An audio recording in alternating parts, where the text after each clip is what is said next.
everyone! Welcome to my YouTube channel. For today's video, paano natin malalaman kung may bang nakaka-open ng ating mga messenger.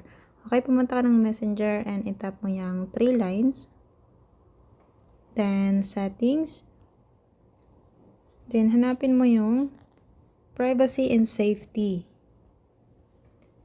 Then, itap mo yung end-to-end encrypted chats.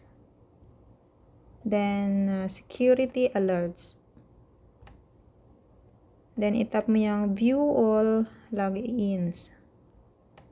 So, eto na po yung mga nakalagin sa ating messenger. Lalabas po yung mga account yan. May pangalan ng mga cellphone.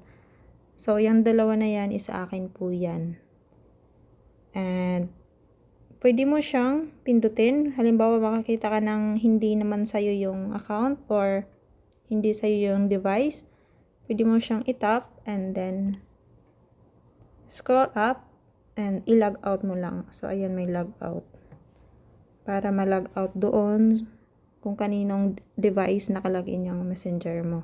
So, ayan lang. Thank you for watching and don't forget to like, share, and subscribe. Bye-bye! I feel like I'm losing my mind.